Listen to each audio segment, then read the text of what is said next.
It's time to take a ride on the Steelers Afternoon Drive with our co-hosts, Alan Saunders and Zachary Smith.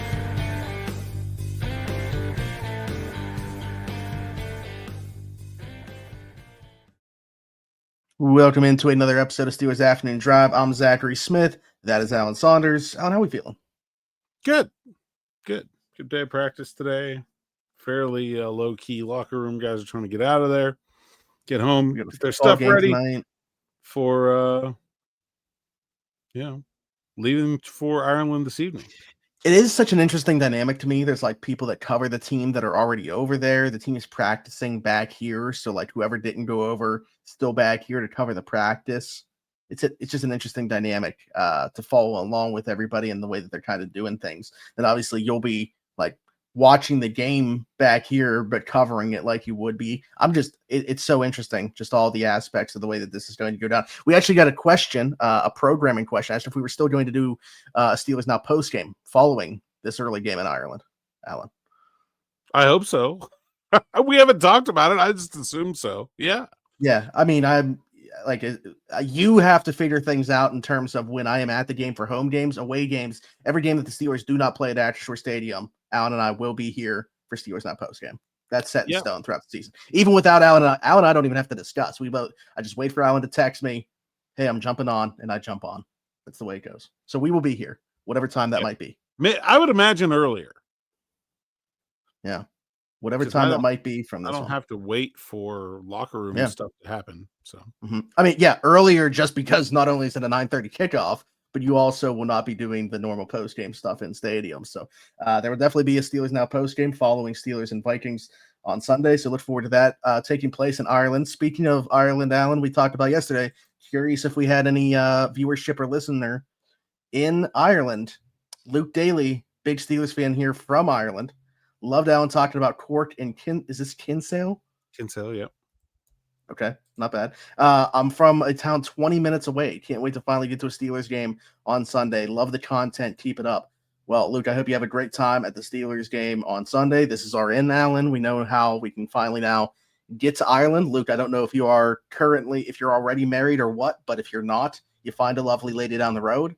You know the two guys you got to invite to the wedding so we can take part in a traditional Irish wedding. There you go.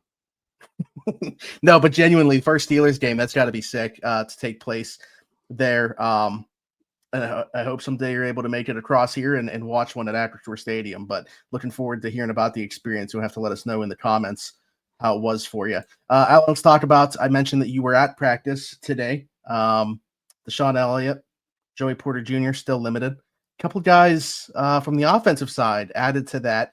And I thought it was interesting, like, it's such a long thing that it says for them, like NIR, and then it says limited, and then like whatever the type of injury is, Jaylen Warren with a knee, Jonnu Smith with a hip. What's going on here? We mentioned Warren having the sleeve yesterday, but.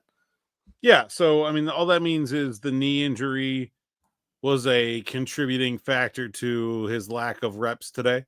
Same with Jonnu Smith and whatever's going on with his hip. I saw both of those guys in the locker room after the game. Neither of them looks like significantly injured. I definitely think there is something going on with Jaylen Warren's knee based on the sleeve. You know, that's a pretty significant sleeve too. It's actually got like the little internal brace, not like a hard brace, but like a soft brace in it. So like something's going on there. Might not be 100%. I think that's a reasonable thought at this point. I would still expect him to play. Jonnu Smith, I think is probably fine. So, okay, all right. Well, that's what matters there. But that does, curious to see. Do you think, with that being the case for Jaylen, that opens the door at all for Caleb Johnson this week? Or okay, yeah, for sure. Right. I mean, I don't think the Steelers have run the ball enough to need a change of pace running back yet, but I mean, an injury certainly could be the reason for that to happen. Yeah, I guess my thought was, are we still at the point where there's a lack of trust and it could be another week of Trey Sermon getting a helmet, and if they need another running back, it would be him? I don't think there's a lack of trust for Caleb Johnson to play running back in a change of pace role. Okay. I think they trust him to do that. You Okay. know, you had a And long drive, whatever, like 13, 14 play drive. Defense gets a 3 and out. You can go back out there. Jalen's, still gassed. 1st and 10. I don't think there's any hesitation about sending Caleb Johnson out there. okay. All right. Good. In regards to the other two, any difference in direction? DeShon Elliott, Joey Porter Jr. No, I mean, another day forward for both of them. I still think I'm more confident in DeShon Elliott, but I mean, look there. I think they're both a full practice away tomorrow from being able to suit up in this game.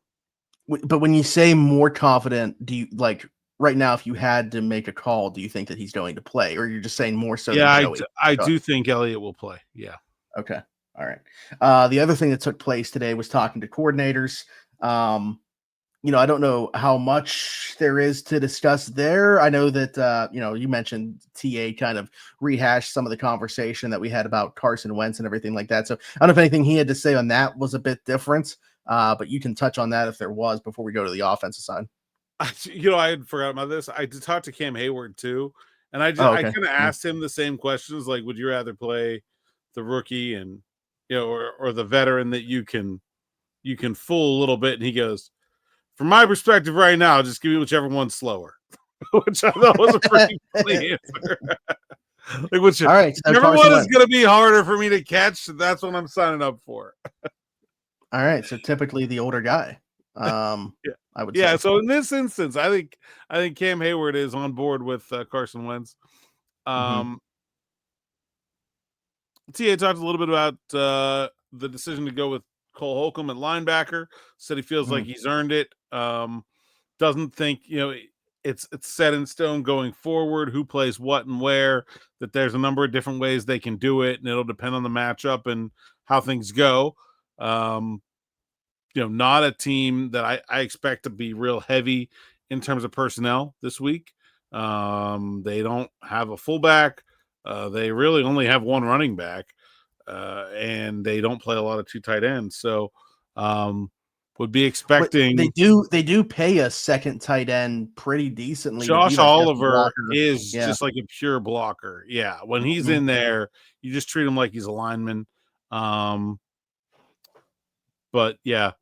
And Nick Vannett, who I cannot believe is still in the NFL, is also. Yeah, I didn't know that actually. Yeah. All right. Legend. Interesting. Nick Vannett. Interesting.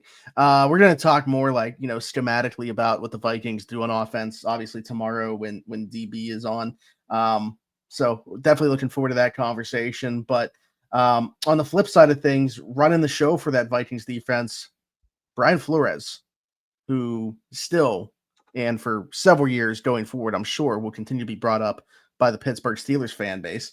Running the show for that defense, super creative, plays more cover 2 and cover 6 than anybody, throws a bunch of disguises at you. He'll mug it up in the A gap and then have guys drop back. One of the better defensive coordinators, I think that goes without saying. And Artie Smith mentioned, and I didn't know this, that he was brought in for an interview when he was the head coach to potentially be the defensive coordinator of the Falcons. So other than that, curious as to what he had to say about Brian Flores. Yeah. He basically said that he feels like he and Flores have similar ideas about things in terms of running a smaller number of plays, but doing it from a variety of different looks and making that window dressing. Window dressing, making that a way to make your unit stronger than maybe it appears to be. I did not get him to bite on the other part of my question, and I'm very interested to see this as well. But sometimes they just don't want to entertain your question for whatever reason. But I think a lot of people look at what the Vikings are doing with the disguises and the rotations and things like that and say, why doesn't every defense do this? And the reason is that, one, it's really hard, and two, you can get caught doing that. It is not like a thing that comes without potential for it's not like this is like an only positive thing. It can definitely be a negative. And there is an opportunity here, especially with a guy like Aaron Rodgers, where you can catch him in the middle of moving around really easily if that's something you really want to do. And I'm very interested to see how that part of this chess match plays out. If you remember a long time ago, Peyton Manning was very famous for get up to the line of scrimmage, look at how the defense is deployed, wait, change the play, change the formation, snap the ball, and not give the defense time. And the Steelers, when they were playing him, would line up one way, and then as soon as Peyton would go to start make his audible, that's when they would change their defense.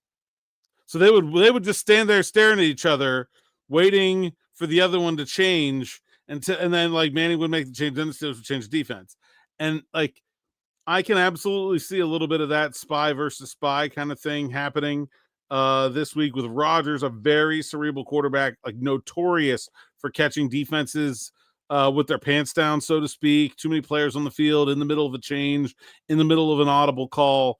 When you have a team that tries to do as much of this as the Vikings do, you definitely can catch them a lot doing that. And so Art didn't really talk about that. He talked a lot about why he likes what Flores is doing and why he thinks it's very similar to what he does, and talked about how he brings his guys along like very similarly to Smith, how he's brought Van Ginkel along and called him his Jonnu Smith. But that's the part of this that's really interesting to me, is that like I don't know if I'm Brian Flores how much I want to try to do that to Aaron Rodgers. I mean, I'll be curious too, because I mean that they do it as the highest rate of anybody in the league right now through 3 weeks. So I'm curious to see what their approach is. And I know I didn't want to make this about like schematics right now and not have a conversation with DB about it, but it's got my mind going now because we're talking about disguise rate and stuff like that. You can go. We're not having DB tomorrow. He is going to be sending his pick in. This is news to me. Okay. Via video, but he will not be in the conversation. Wait, really? Yeah. Yeah. All right, that's pretty good. All right, but anyway, all right. So the reason that I said that though is I wanted to switch to the Steelers defense real quick and bring this up because right now, I mean, they showed some more disguise stuff starting in that Patriots game early on, but like once you get DeShon Elliott and Joey Porter back into the fold, do you think that opens up more? Or is this just like something they really don't want to do? No, okay, that absolutely opens up a lot more. Specifically Porter. Because without Porter, you really don't have the flexibility to threaten to do two things at the same time with Jalen Ramsey. Mm-hmm. Right now, Jalen Ramsey's playing a lot of positions, but when he's out there, he's fairly stuck where he is. If you only have Ramsey and Eccles on the field, you know what Ramsey's doing. You know what I mean? And so if you only have Ramsey and Jabril Peppers in the game at safety, you know what Ramsey's doing.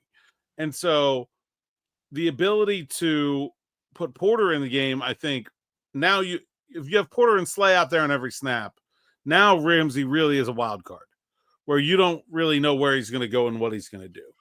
And I think that really increases the unpredictability of the Steelers defense. We've seen this defense be really good in coverage in the past with its like schematically with a lot of switches and rotations. I think they would love to get there again, but I do think it is going to take getting at least Porter back before they'll be able to do that. Elliott, not so much because he kind of only has one job anyway, but I do think Porter's a big part of this. Yeah. Which freaking matchup this week too, man. I don't think we talked enough about how dang good even everybody knows Justin Jefferson was one of the best wide receivers in the league. Jordan Addison, super, super dangerous second option. But like Jalen Naylor, Adam Thielen, even like Ty Felton, he was one of the rookies that I really liked coming out of Maryland this year. And then TJ Hawkinson is a dangerous receiver as well. I will say though, like very clearly, if you've watched Minnesota this year, he's still like that knee. Like he does not look healthy to me. Like physically, he does not look back yet. I don't know if that's going to explosive, but yeah. Yeah. But I I mean, yeah, still he'll think, sit down and find us. It's like age Travis Kelce. Like, yeah. Which I would I say the think same thing about Thielen. this is by far the best collection of receivers they've had to deal with. Yeah. And from like a coaching perspective, Kevin O'Connell, to take it back to like the way that they got exposed against Indianapolis and Shane Steichen, I just think like this is the guy right now for QBs for me. Like he gives his quarterbacks all the answers, especially for like what the Steelers have been running primarily, the cover 1, cover 3 stuff. So even though like Carson Wentz, I don't think we should be taken lightly in this matchup whatsoever. I just feel like they are set up it's a tall task, I think, for the Steelers defense in this one, not only because of the collection of receivers, but also Kevin O'Connell as an offensive head coach. Yeah, Carson Wentz didn't do much for me, even though that was a win last week. It was mostly on the defense, 14 of 20, 173 yards passing. Mm-hmm. Like that shouldn't beat anyone. Sacked 3 times. Didn't turn the ball over. I will say that. You're probably not going to get him to do that. He's had almost they got their quarterback playing risk adverse, completely the opposite of what they do defensively with all the switches they make and stuff like that. Yeah. Now, and he has been a highly sacked player throughout his career, and he has been a high interception guy at times. Yeah. He's not very mobile. You can get him on the ground if you get a good look at him. That last year in Washington was sort of like the last year he was a full-time starter. He was rough, man. He had like a QBR in the 30s, passer rating in the 80s, like 80. That's pretty awful. So I mean, I don't know. I wasn't overly enamored with him in 2021 when he came to Pittsburgh with the Colts. This should be, even though the receivers are good, like Jordan Mason as their 3rd running back, pretty much. And Carson Wentz, and the defense starting to get healthier. This needs to be a matchup where the defense wins the game for the Steelers. Like there's no excuses here. I don't know if the Steelers offense is going to be able to move the ball in Flores' unit at all. It wouldn't really surprise me if the answer to that is mostly no.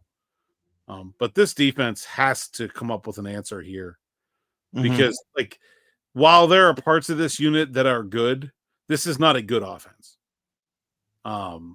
Even with a good coach but see, that's how I feel about when we played Indy last year. I feel like similar conversation. That was also not a good offense. Correct. Yeah. Yes. Yeah. And we've been talking about, they got Jonathan Taylor and they got these receivers, a good collection of receivers. And Joe Flacco. You can't be losing games to guys like that. And I think this is a game where the Steelers defense really, really, really if you're a real defense, you can't get walked on by Carson Wentz in 2025, or really, honestly, ever. To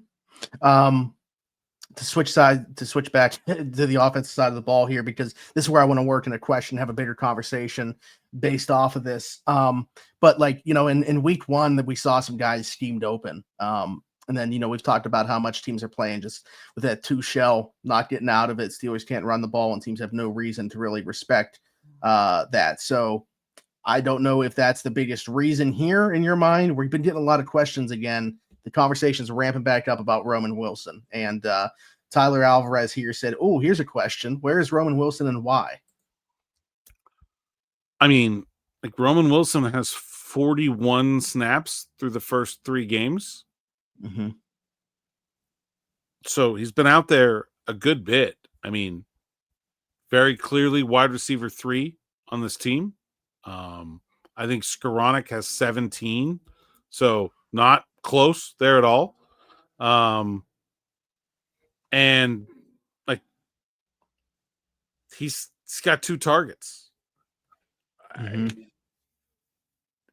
He's not getting open. I mean, and he's playing mostly on the outside, where we had real concerns about whether he was ever going to be able to get open. And it's not really Roman Wilson's fault because he's never done that, but that is the only place there is to play him. And yeah, I mean, it's not going very well. The real question here is it worth playing him at all? Not where is he? Because you could argue that the 41 snaps he's gotten so far have been wasted. Yeah. 2 targets. I mean, 29 of those I think are passing routes. So that, I mean, like it just, that has to be the lowest percentage of targets per route run in the league right now. That's insane. I mean, not noticeable. Like, I mean, 1 catch for 7 yards on those 2 targets came in week 2. I thought he was more noticeable in week 1 where he was just doing like the clear out work at times for guys like Calvin Austin. I mean, speaking of that name, Calvin Austin, I think that's a big reason why you're not seeing. He's not a better player than Calvin Austin. Correct. What is the role that he would be providing right now? Like, and if he's not getting open, you mentioned that. I guess that's the thing where, I wanted to work in that part of week 1 where I thought Artie was doing a nice job of scheming guys open. Are they not doing a good enough job of getting him in those types of situations? Well, they're not, but why would that be the player that you were using time and effort to scheme open? I mean, he's about the 8th best receiving option on the team, behind Metcalf and Austin and Smith and Freiermuth and Gainwell and Warren and probably Washington. So, like, how many teams are out there scheming up plays for their 8th best receiver? Like, it's not what is done. Scheme up plays for Calvin Austin. Scheme up plays for DK Metcalf. They got to find ways to get him the ball more. That's important. That aren't just find a way to get Roman Wilson the ball more. It's not important to this team. He's not a dynamic playmaker with the ball in his hands anyway. Just to compare, last year Van Jefferson was targeted on over 9% of his routes, and right now Roman Wilson has been targeted on 6.9% of his routes. It's not nice. Not nice for Roman, at least. It's not. And like I said, I feel for him because he's being asked to do something that is not on his resume. And it's probably not going to go well. But there's nothing else for him to do. And except for wait for a Calvin Austin injury. And I think if they needed to use him in the slot, he would do well there. But that is not what they need right now. I hate asking this so early in a young player because he didn't play last year. But is this shaping up as a bad draft pick in your mind already? Or too early? Anyone saying anyone's a bad draft pick 3 games into their career is extremely premature. How did Calvin Austin look 3 games into his career? Bad enough that they wanted to draft Roman Wilson. Defining him at this stage of his playing career is silly. He's a young guy. Got a long way to go. We'll see where it goes. Do you think it's a bad fit within the offense, or do you think it's, they're missing another player that would then change, but then he's even lower on the totem pole? So if he needs an injury to happen, I just don't know how it happens. I don't know what the path forward is here. I guess that's the better question. Is what is the path forward for Roman Wilson? The path forward for me, for Roman Wilson, is one of 2. Start out playing Calvin Austin, or make it close enough between him and Calvin Austin, and that they're both really good at what they do. Like, the Steelers have 2 really good receiving tight ends, in Pat Freiermuth and Jonnu Smith. They're doing slightly unusual things as an offense because they have 2 really good receiving tight ends. Like, there are 15 teams where either of those guys would walk in and be a clear number 1 starter at that position right now. Okay. And Steelers have 2 of them. if you could say that about Calvin Austin and Roman Wilson, even if Wilson never became the better of the two, then it would make sense to change your offense so that you're going to use 2 slot receivers more often.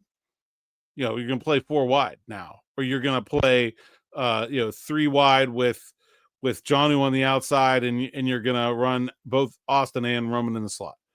Like, if they were so good that 15 other teams are going to let those guys walk in and start as slot receivers, then yeah. But like,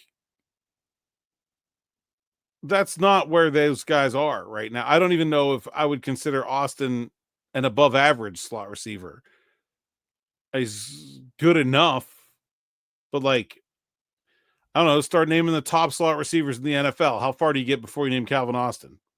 At least 10 names, maybe 15, something like that.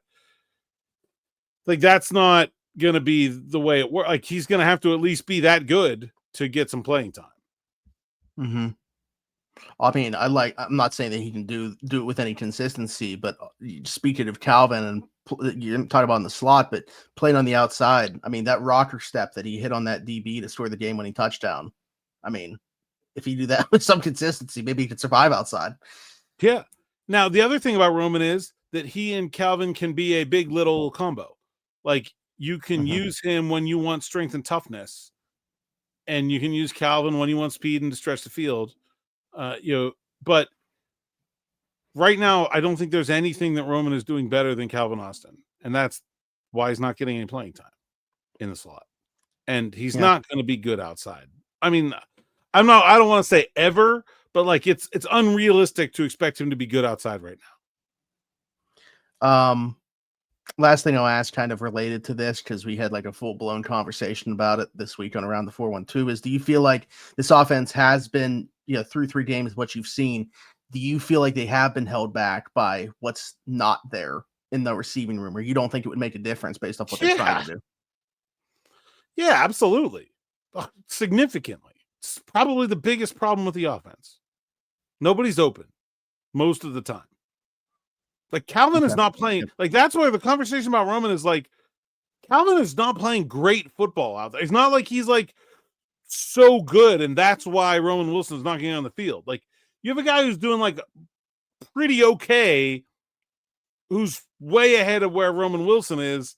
And really, like, I mean, Calvin's like a wide receiver 3/4 on a good offense. And like, right now, he's very miscast as a wide receiver 2. So yeah, it's a huge, and like, there's whole swaths of the wide receiver position that they don't have anyone that's good at. They don't have anybody who's a consistent separator. They don't have anybody who's a deep threat, really. The biggest problem with this offense is that nobody's open. Okay. Well, that might answer what I was going to bring up as a follow-up here. Because I was going to say, it's kind of like figuring out what has to come before what, right? Like, we've talked about the offensive line obviously being an issue, but you still feel offensive line is not good. You know who else's offensive line hasn't been good? The Kansas City Chiefs. Like, you can get by with some things at offensive line as if you have the playmakers on the back end. The Chiefs don't have great receivers either, but they get people open. And they have Mahomes, which definitely helps. But Tyquan Thornton's like operating as the wide receiver 1 right now, which is ridiculous. Yeah. And I actually have him on a dynasty roster right now. Still also ridiculous that Travis Kelce can't get 5 freaking fantasy points. Still not over that, really. While we're on the topic of conversation, I did see somebody also bring up Isaiah Hodgins. I mean, do you think that there's any shot that they, throw a dart there with him getting to the lineup at any point? No. Just for a different look. No. Yeah. Just in case there's an injury. He is like an actual backup to DK Metcalf. How much has Scotty Miller played? Hardly at all. Scotty has 22 snaps, so I guess he's had his grind. Okay. Yeah. All right. I would say that Hodgins is the one guy that could replace Metcalf if he gets hurt, and that's why he's here. Okay. All right. A lot more to talk about tomorrow and really dive into this Vikings and Steelers matchup. But anything else to mention today? I think that's all. Okay.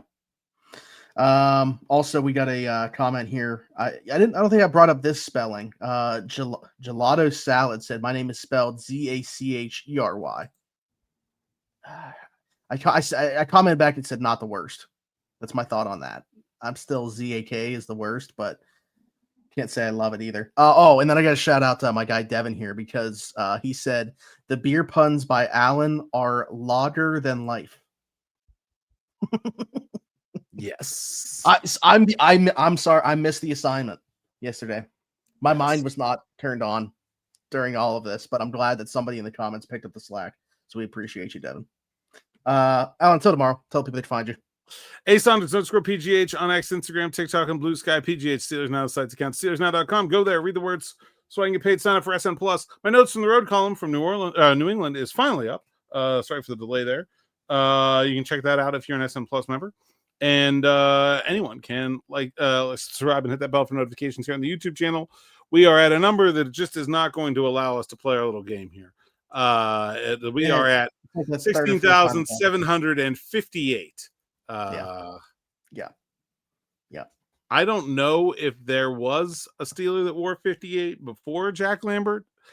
There certainly have not been since. Chuck Allen apparently wore it in the early 70s. Of course. Chuck Allen. Ed Pine in 1965 and Roger Palath in 1966. So that's 4 players. And it wouldn't have been, when did Lambert, was it 80 something, 80? Well, his last year playing was 84. I don't know. He was hurt, so I don't know if he maybe was on the injured reserve. No, I think his last year was 84. Okay.